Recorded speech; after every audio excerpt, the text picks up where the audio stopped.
what's going on, guys? Biznix here. Today we're going to be talking about all of the patches that are going to happen with the Bespin DLC regarding weapons and star cards and game types and everything. But before I go any further, I just want you to know subscribing to my channel grants you daily Star Wars Battlefront videos. Also, if you ever want me to do something in particular, let me know in a comment and I'll most likely be able to do it for you. And finally, if you ever want to play with me, let me know and I'll be able to get my appropriate Xbox information to you. Without further ado, let's actually just jump into these changes. Now, I have all of these changes written down, and they were on the live stream. I watched most of the live stream, and these aren't actually on the internet right now. I've watched several videos to also ensure that I was telling you guys like true facts. But we're gonna go through them in no particular order, and hopefully you guys will understand from what I'm saying.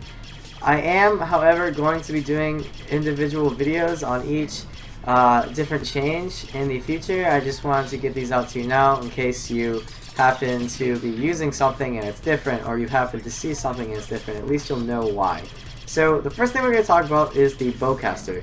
Now the bowcaster is no longer going to be a horizontal spread of explosive shots. It's more focused, sort of.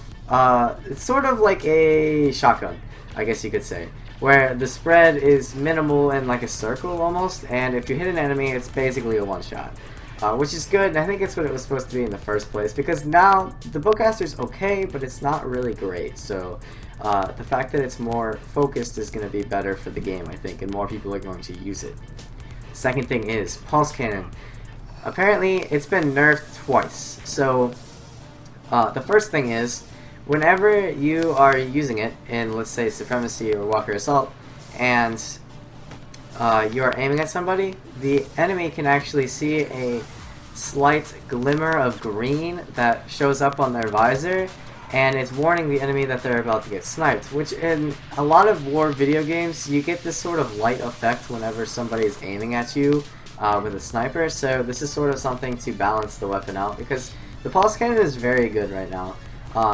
And the fact that they're trying to balance it is really good, I think, in my eyes. The second nerf that is happening, and most of you probably know this because you tend to deal with this on a day-to-day basis, but in Heroes vs. Villains and Hero Hunt, the pulse cannon is no longer going to do a lot of damage to heroes. It's going to be nerfed to maybe about half as much damage at full charge. So don't quote me on that, though. I'm not entirely sure if that's all that they did with it, but it's not going to be as strong, so it's not going to be as viable. It's going to be more balanced, which is good, because you could honestly take out 40 health from a direct hit on a hero, and that's a lot of health. Like, come on, that's a lot of health for one star card that you could use within like another 20 seconds, so it's really good that they changed that. The next thing I have to talk about is Scan Pulse. Now, they changed Scan Pulse basically, and so now it pulses every 2 seconds, and for a faint second you'll see where people are at, but then it disappears. Before, Scan Pulse was you pulse, and if they're in your pulse you could see them for the entirety of your charge.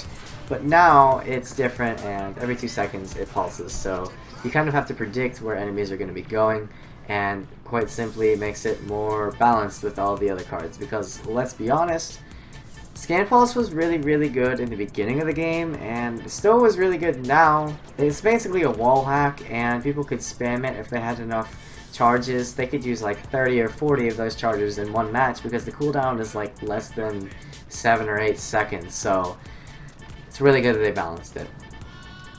The second thing that was nerfed was Explosive Shot. Now, Explosive Shot basically, right now, it just gave your weapon more damage based on like an explosive blaster bullet or whatever that you fire. Well, now it simply is your weapon will overheat faster if you're using explosive shots. So simply, if you're firing with the A2ADC at an enemy, you're gonna have about 75% to half as much of a circle that you can like fill up. You know, I don't even know what that's called. Semicircle that fills up. It'll go up faster than the actual regular firing weapon, which is good. It balances it more, although I still don't think Explosive Shot was too OP. So I think they might have done that simply just because of like heroes versus villains and stuff, because a lot of people use it on heroes versus villains. So maybe that's why they did it. The next thing we have to talk about is that you can actually deactivate charges now, and this is really good for people that use personal shield and ion shot, because when you're shooting an ion shot at an enemy, it does 50% as much damage as the regular blaster does. So essentially you really can't kill people with it unless they're really, really bad.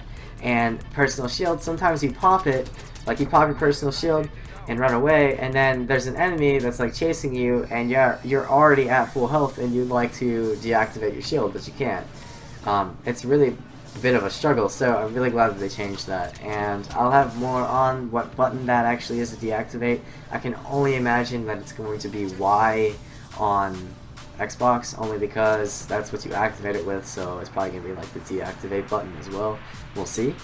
The next thing is Berserker trait, or Berserker trait I should say, was nerfed so that now you have to be under 76 health to actually receive the damage buff.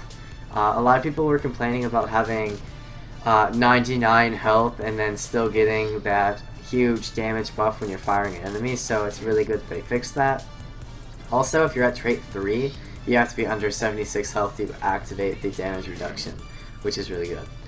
The next thing to talk about is the partner system was improved, and the cooldowns on star cards are increased, essentially. So if you are with your partner and they're within this certain radius, I do not know what the radius is yet, but if you're relatively close to your partner, your star cards are going to cool down faster, which is awesome, and it kind of gives a purpose to stay with your partner now. So find a friend, have them play with you, and you'll get your like pulse cannon back, your jetpack back, and all of those goodies back way faster. I want to say maybe like 30% faster.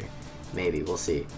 The next thing I have to talk about is hero icons are now in the HUD, so if you're trying to look for your enemy, or if you're trying to look for your hero, like Luke Skywalker's on the map and you're trying to see where he's pushing, you're going to see that, so that's really good just for general purposes.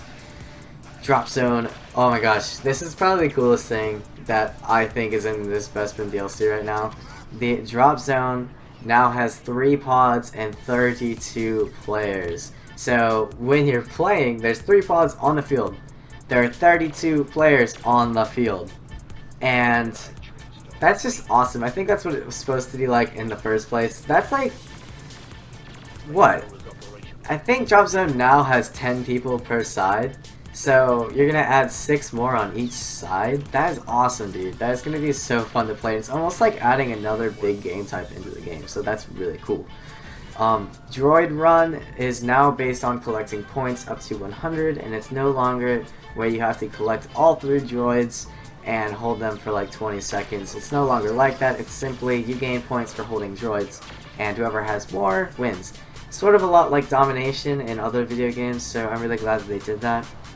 And oh, another cool thing is Fighter Squadron has 32 players now, and the score limit is increased to 400, which is awesome because I honestly find that the matches are like maybe 3 or 4 minutes long at the 200 score limit mark, and the fact that there's not as many player-based like fighters, now that there's going to be more, it's going to be a lot more fun and more people are going to play it, so I'm really excited for that. And like I said, those are only for Bespin maps. I'm not entirely sure if it's going to be carried over to other maps, so we'll see what happens. I know the Droid Run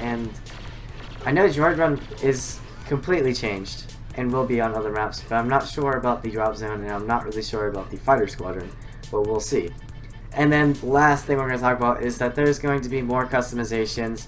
And I found out that the Emperor's Guards are now literally the Emperor's Guards in the red suits, and that the Shock Trooper skin is now going to be the level 70 skin that you unlock for Stormtroopers. So really excited for that.